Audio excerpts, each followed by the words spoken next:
The single dad, mechanic fix engines not hearts, but the paralyzed CEO asked, "Will you be my date tonight?" "Wait, you're in a wheelchair? This has to be a joke." The voice sliced through the soft hum of the upscale restaurant, drawing gasps and curious glances from nearby tables. Michael, the man Harper had matched with on the dating app, was standing now, his face twisted in disbelief, his tone laced with disdain. Harper Blake sat still, her fingers resting calmly on her lap, though her spine tightened with practiced restraint. She could feel the heat of 100 eyes burning into her, the tension in the room folding in around her like a trap. Michael's voice rose again, louder. "You could have said something. I mean, really?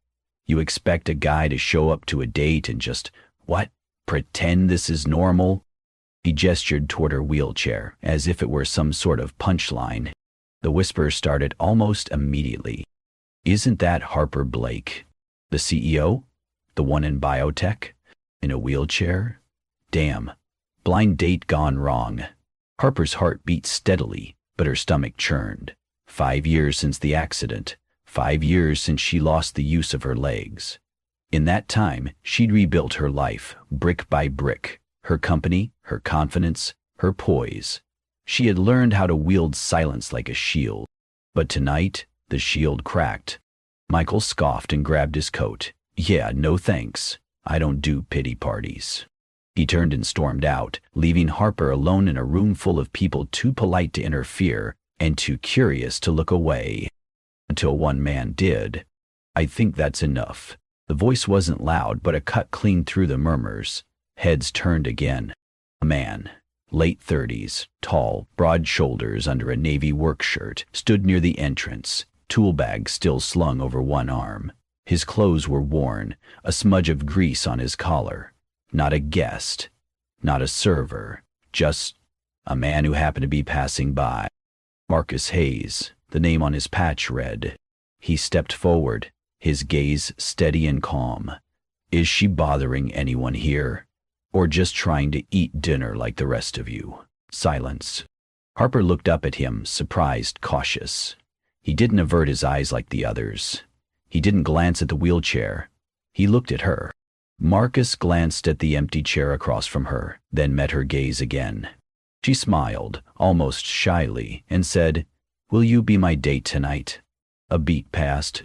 Marcus blinked, stunned, but then he smiled, just a little. "Only if they've got meatloaf." Laughter bubbled up in Harper's chest before she could stop it. He walked over and gently pulled out the chair, setting down his tool bag beside him. "Sorry I'm not dressed for the place," he said. "Got called in last minute. Air conditioning issue." She shook her head. "You're perfect." People kept watching as the two of them settled in, but the air had shifted. The judgment lingered, but it had lost its sting.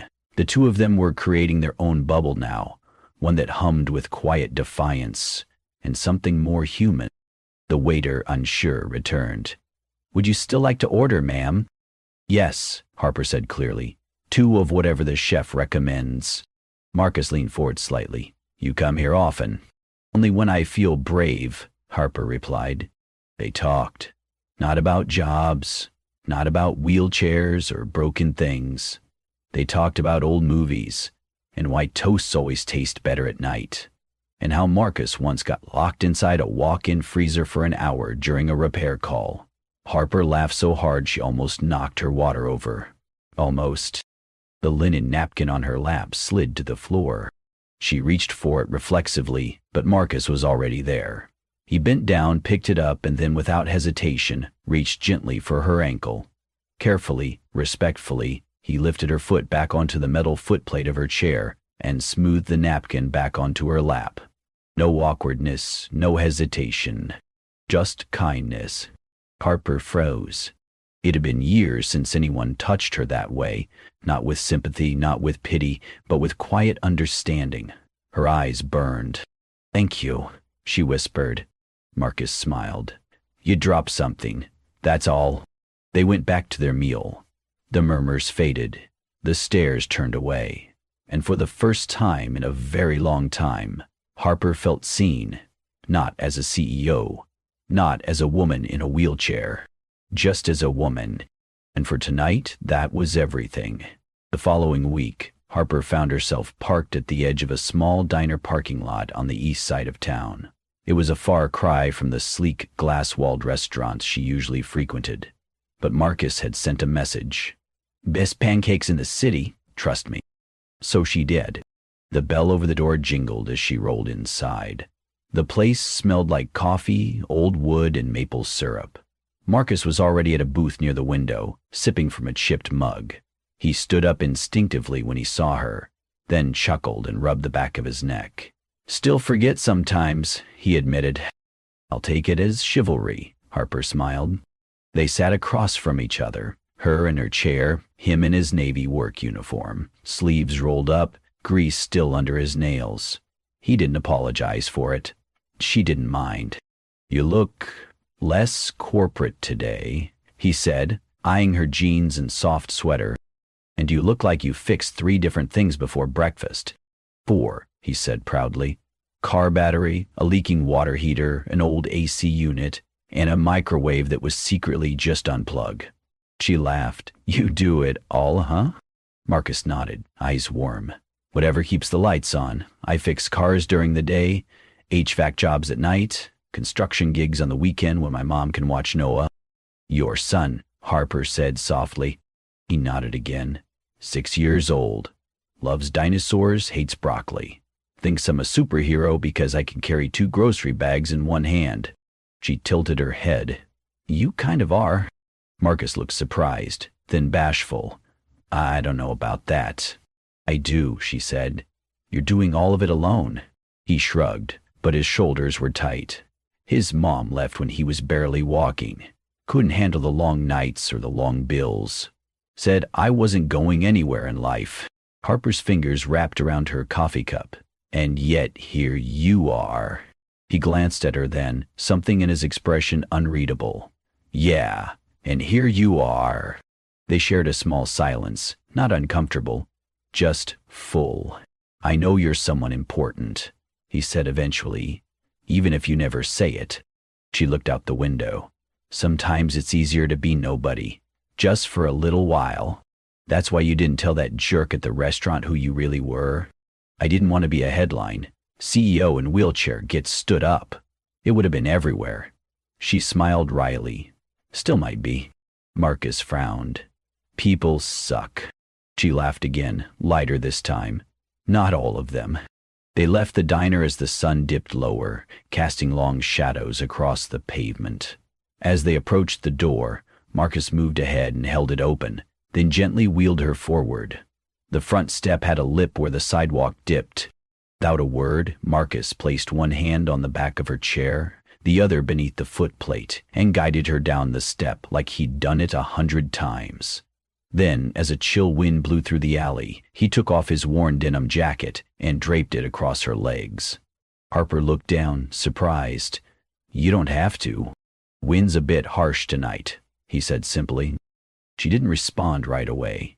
Her hands found the edges of the jacket, clutching the warmth it offered, not just against the cold, but against the world.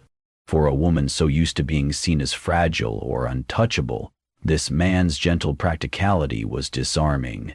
He didn't treat her like glass. He didn't act like her chair defined her. He just saw a woman who might be cold. So he gave her his jacket. And in that small act, Harper Blake felt something shift.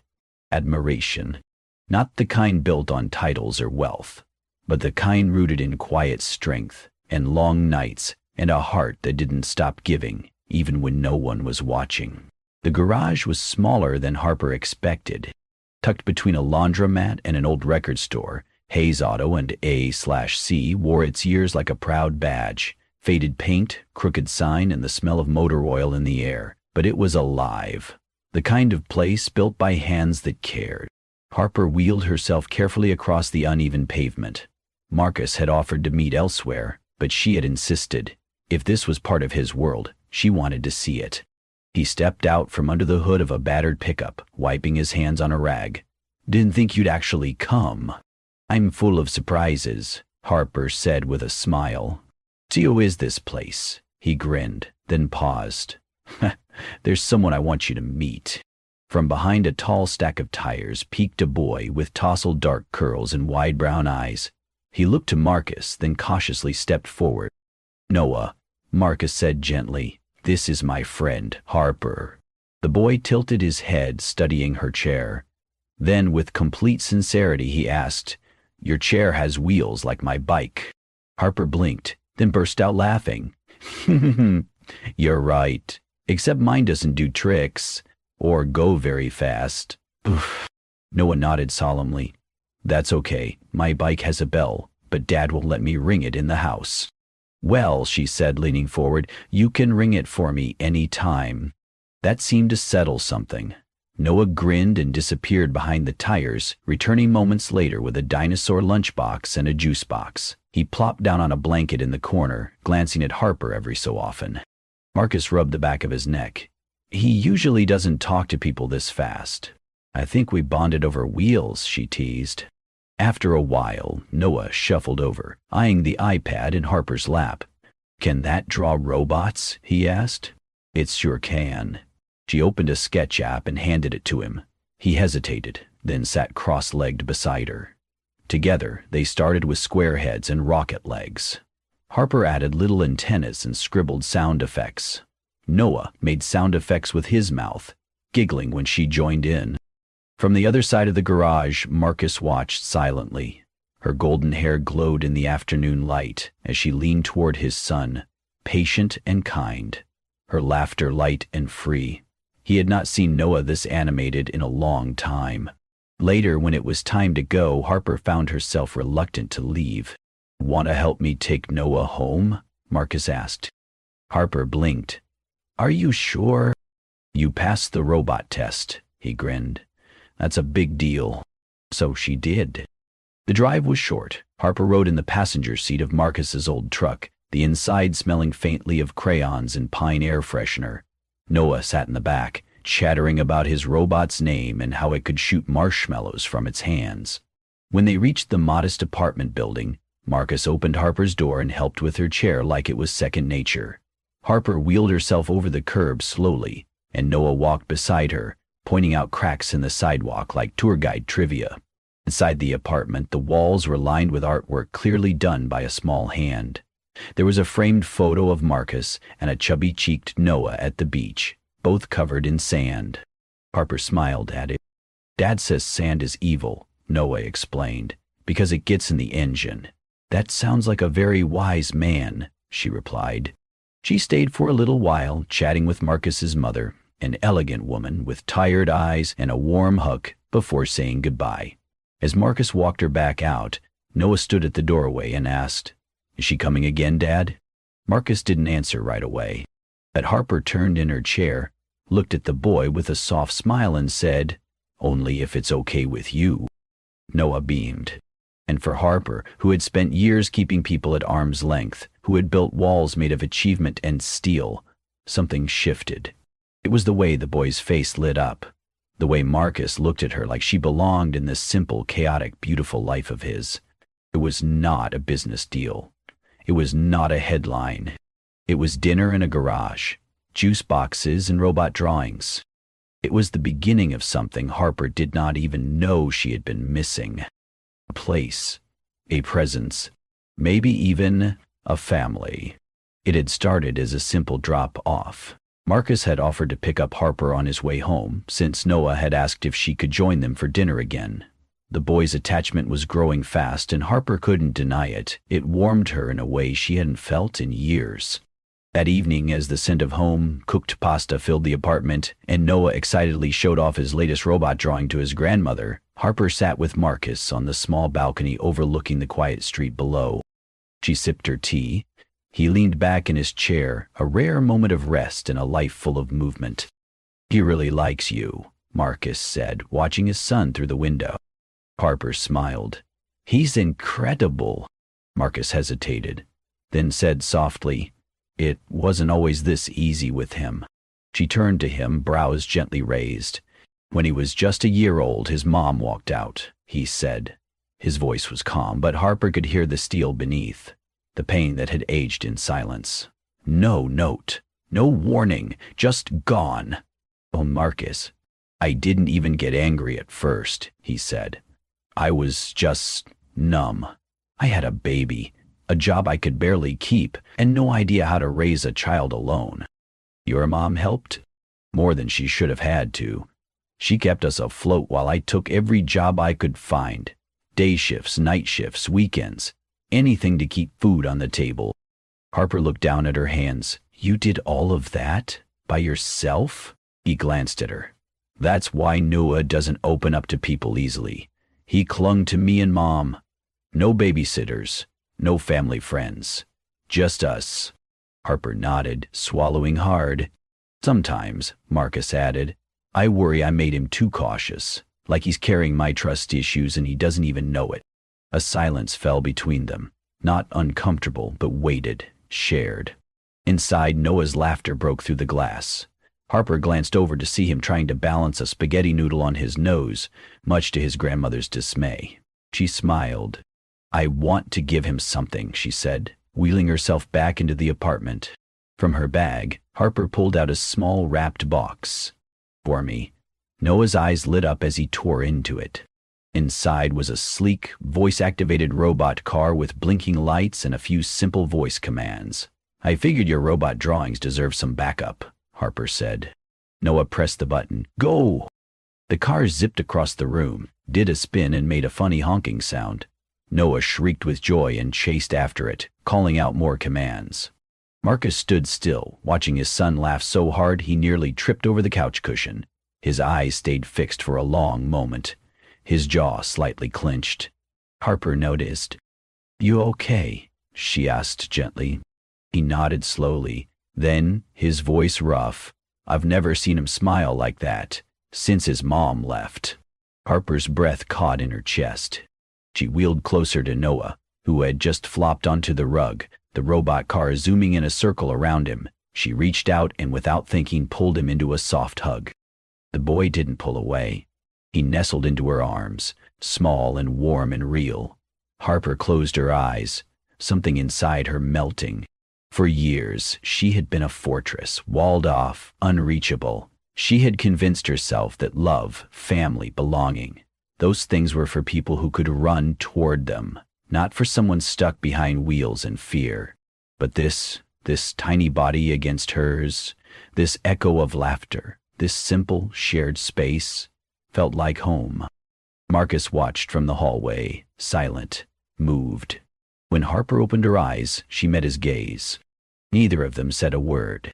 But in that moment, they both knew something had shifted. This was not just kindness. It was connection. It was healing. It was the beginning of love. The headlines hit like a slap. Biotech CEO, seen dining with auto mechanic, romance or risk? Harbor Blake's mystery man, the wrench in her reputation. By morning, the media storm had exploded.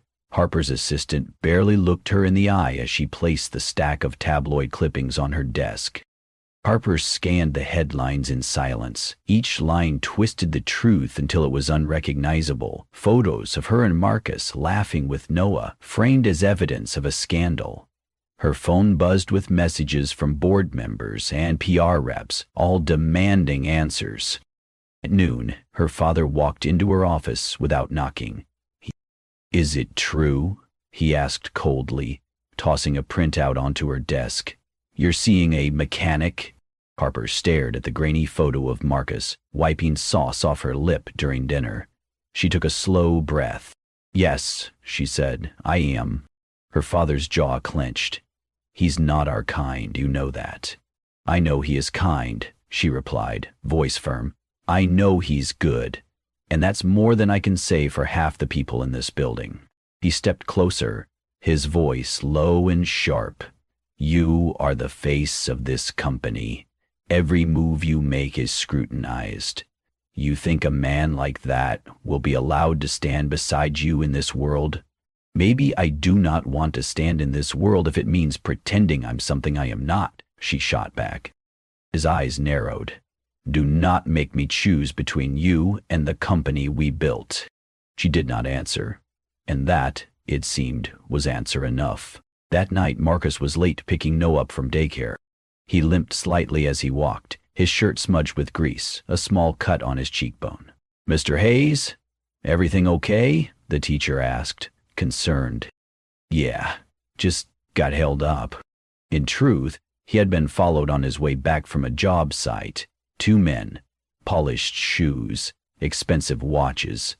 They had not laid a finger on him until they did. "You know who she is," one of them said, shoving him into an alley. "And you know you do not belong." A warning, a threat, a bruise beneath his ribs that throbbed with every breath.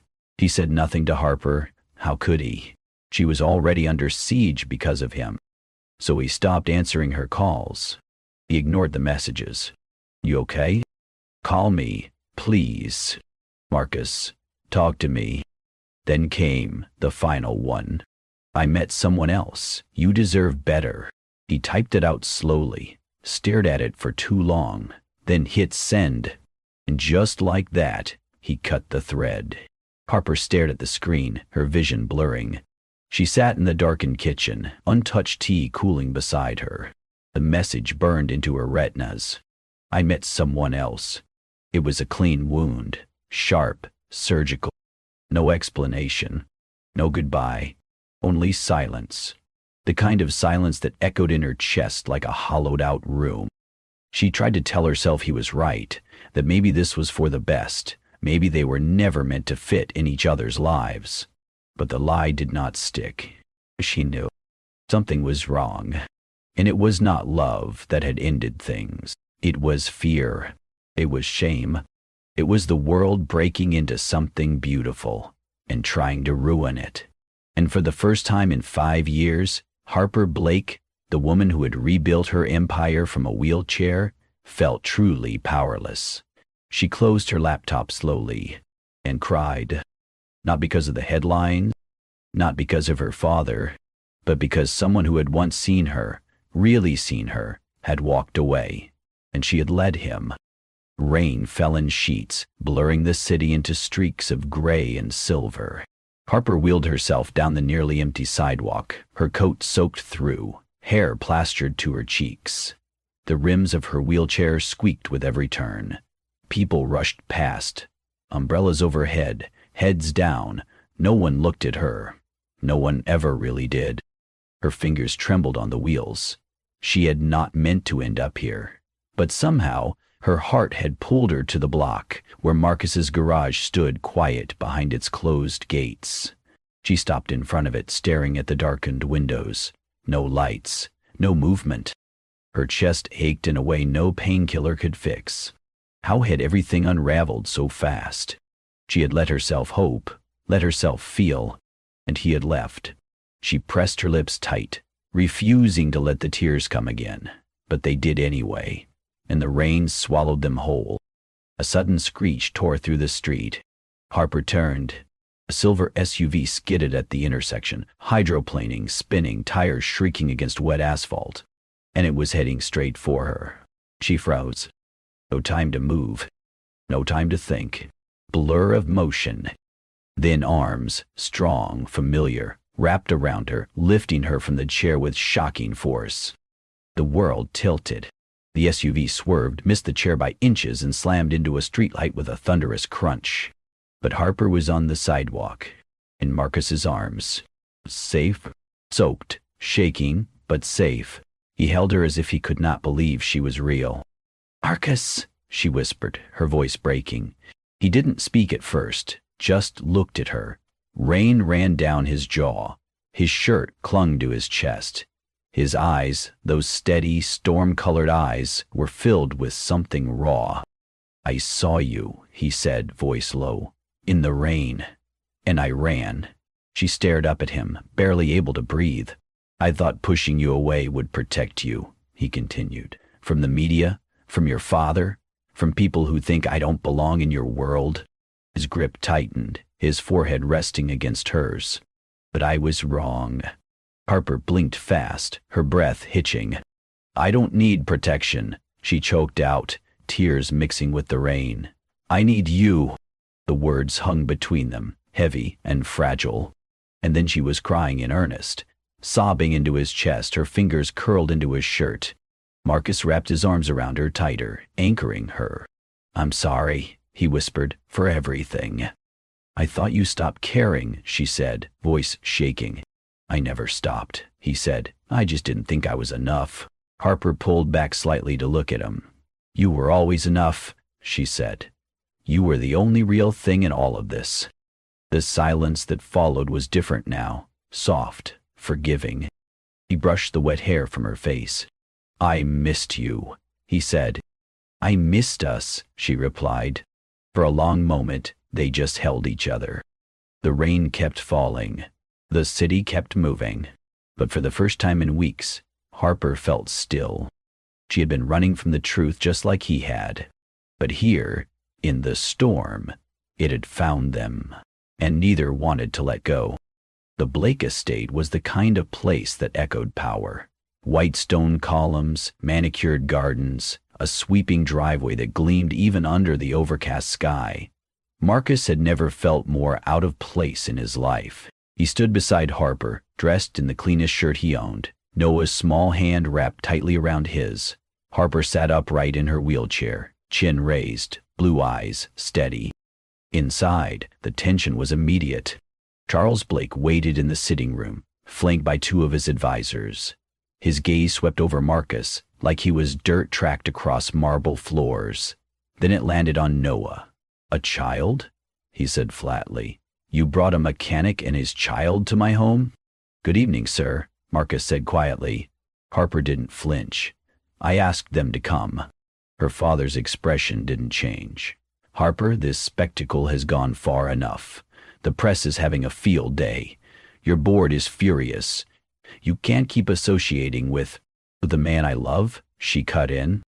Silence fell. Charles stood slowly. "He's not our kind. You know that."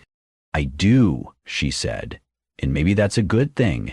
He stared at her, stunned. Harper looked at Marcus, then back at her father. "I've spent years being what you wanted. The polished CEO, the perfect symbol. But I've never felt whole until now."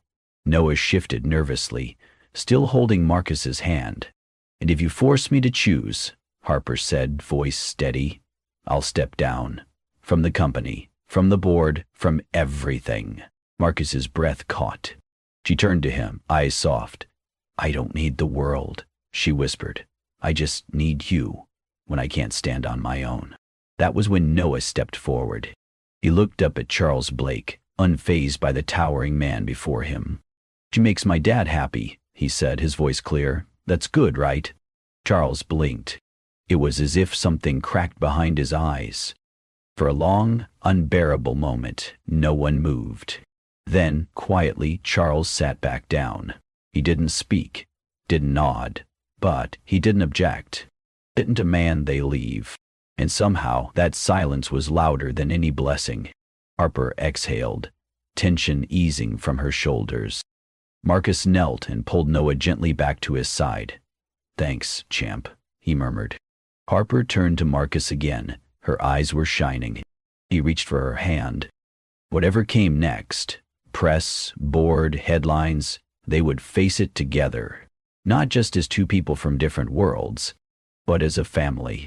3 months later, the back lot of Marcus's auto shop looked nothing like it used to. String lights hung between poles of scrap metal and wooden beams. Mason jars filled with wildflowers sat on folding tables. A makeshift altar stood in front of a stack of tires, draped with linen. There were no tuxedos, no champagne fountains, just family, friends, and the scent of motor oil faintly beneath the late spring breeze. Noah ran circles around the crowd, a small bow tie askew and a ring box clutched tight in his hand. "Best man duties are serious," Harper teased him as he skidded to a stop beside her wheelchair. "I am serious," Noah puffed out his chest. "You are," Marcus agreed, kneeling to adjust the boy's clip-on tie. "The most serious 6-year-old I know." Laughter rippled through the gathering. Then, through the open gate, a black car rolled to a slow stop. Charles Blake stepped out. The crowd turned, conversations hushed. Marcus straightened, Harper's hand tightening around his. Her father hadn't spoken to them since that day in the sitting room. He had not returned calls, had not commented to the press. His silence had been both punishment and permission. Now he walked across the gravel toward Marcus, alone.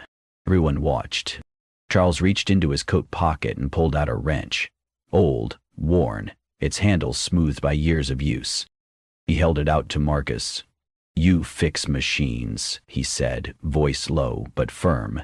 "Fix her heart, too." Marcus stared at the tool, then slowly took it. "Sir," he said quietly, unsure what else to say. Charles gave the smallest nod and turned back toward his car, but not before Harper called out, "Thank you." He didn't respond, but he didn't leave either.